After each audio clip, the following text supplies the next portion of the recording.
potential that they were going to start this industrial activity. And they were going to begin fracking right across the way with all the potential problems that that entails. And I learned then, and as I've studied the issue in a great deal of depth ever since, this is an industry that will frack anywhere.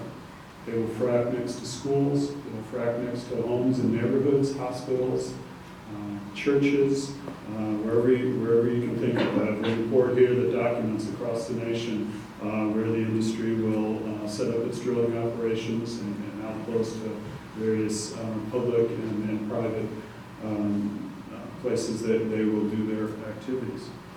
And so at the time, I became concerned and I became part of a group in Western Maryland called Citizen Shale. For 7 years, Citizen Shale has been at the forefront of education and advocacy with respect to hydraulic fracturing issues in Western Maryland. And we're instrumental in the 3-year moratorium under a previous governor and the current 2-year moratorium that we have now that will expire in October of 2017 if we're not able to ban it. I'm here to tell you what the people of Western Maryland think, because it's often, unfortunately, I have to say, I'm not happy to report this, our representatives really don't speak for the people of Western Maryland and Annapolis. I'm very sorry to say that. In 2012, the town of Mountain Lake Park banned fracking within the city of Bel County. This summer, the town of Friendsville banned fracking within the city guidelines and within the local watershed. This summer, the Deep Creek Lake Homeowners Association passed a resolution in support of a ban on fracking within its watershed area. The Youghiogheny River Watershed Association supports a ban on fracking. The Savage River Watershed Association supports a ban on fracking. Now, if you looked at a map of Garrett County and a topographical map, you would see all of these locations and see that encompasses a significant portion of Garrett County. In Allegheny County, right now, there is a move going through the Frostburg Town Council with a group that has collected more than 700 signatures in support of the ban on fracking, with 26 businesses signing on to the support for the ban on fracking. The people of Western Maryland do not support fracking, and we've been the ones who have been studying it and facing it for the last 7 years. In Western Maryland, we're part of the Marcellus Shale. We will be the first ones that are fracked if fracking does come to Maryland. That said, there are other shale plays in various parts of Maryland. Not right here in this part of Maryland, but in many other parts of Maryland.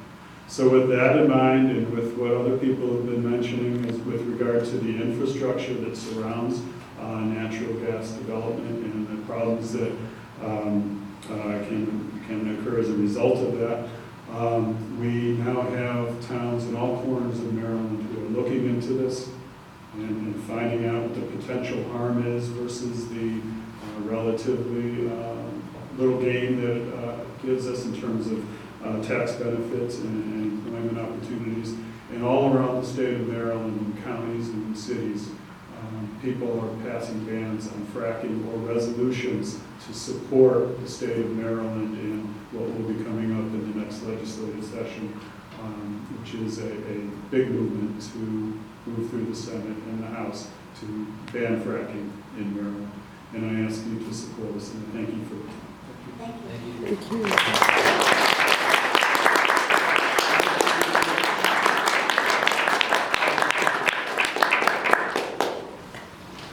And next up, probably not say this right, Khiyali Pillalamarri. Correct me, tell me that. And it's Khiyali, Pillalamarri, Pillalamarri, Pillalamarri.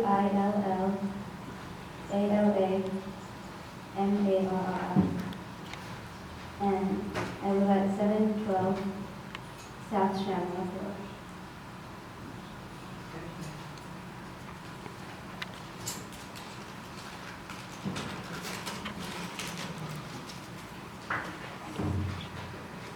Esteemed Mayor and Town Council, my name is Khiyali Pillalamarri. I'm a Bel Air resident and I'm here today to ask you to support a Maryland state ban on fracking. I am a member of Harford County Climate Action, and I recently took a trip with some other members of the group to a place that has been fracked, Dimmock, Pennsylvania. We saw that in Dimmock, the water wells have been so contaminated due to fracking that the people can't drink their water or even use it to take a bath. They have to drive in huge water tanks. I really don't want this to happen in Maryland. I've been to a lot of different places and drunk water from a lot of different taps. Bel Air water has always passed health standards and tasted good. I really don't want to see it spoiled. Everyone should have safe water. That is why I want you to ban fracking and lead the way to renewable energy. Thank you.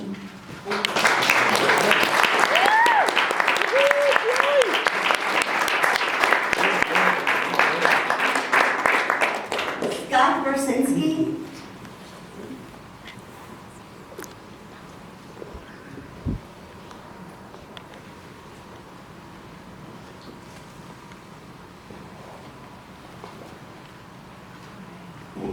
I'm Scott Businsky. It's Scottbussky.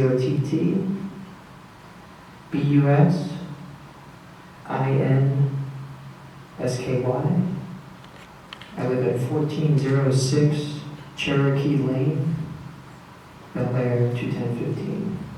Thank you.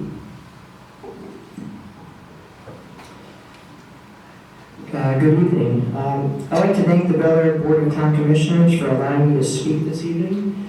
My name is Scott Businsky. I'm a resident of Bel Air, Maryland, and a 2006 graduate of Khiyali Pillalamarri High School.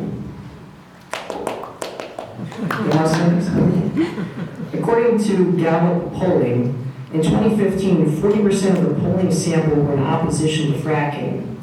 In 2016, that number has risen to 51% in opposition.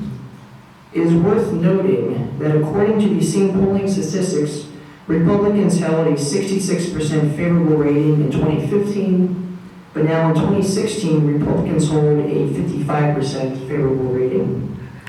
But public polling is only one component of the discussion of these statistics and only represent polling from one polling service. We should also have a conversation about a very important topic that the governor has mentioned, jobs and the economy. While the economies in states such as North Dakota, Oklahoma, Texas, and Pennsylvania have benefited from the fracking industry for a period of time, recent reports show how many of these so-called boom towns are now struggling due to the layoffs, falling prices, companies moving elsewhere, and the amount of oil rigs in these areas have also dropped off in recent years. We must ask ourselves if we want to invest in this boom and bust cyclical industry that most often is being done in low-income communities. If there is a bust in these communities, what happens then to these already economically marginalized populations? I could discuss at length about the environmental impacts such as water contamination, impacts on soil, increased effects on climate change, the disposal of fracking fluids, various health impacts, or according to a 2011 report from ProPublica, the more than 1,000 accidental releases of oil, drilling, wastewater, and other fluid in North Dakota, or perhaps the potential for increased earthquake activity. But I came here this evening as part of the great tradition in our country of voicing an opinion in a public meeting such as this. The First Amendment protects this right, although perhaps limiting in some situations for public meetings, but is there to allow for an occurrence such as this, which helps to strengthen our democracy. The right of the people to peacefully assemble and protest injustices in our country is also protected under the First Amendment. As seen in the current situation with the Dakota Access Pipeline, these water protectors prove the effectiveness of the act of protest.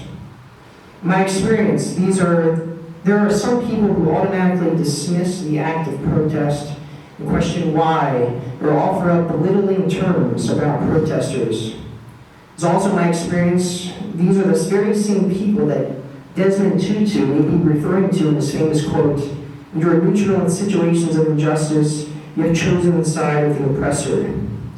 The Dakota Access Pipeline protests, with continuous protests against the use of fracking around the country, sheds light on how oppression has been building in our country for some time. These protests highlight the interlinked issues involving the degradation of our environment, resistance to science, the increasing commodification of healthcare and privatization of public services, an increase in the militarization of police forces, the rise of corporate interest and dark money in our policy decisions, and the continuous oppression and marginalization of poor people and people of color. The naysayers of protesting, or those who continue to turn the other way, fail to see the interconnectedness of these issues. In fact, these issues have an impact on all of their lives and our children's lives. The protesters will not be silent. The will of the people will not be stunted by these forces of oppression. I then end with a simple question: which side are you on? Thank you very much.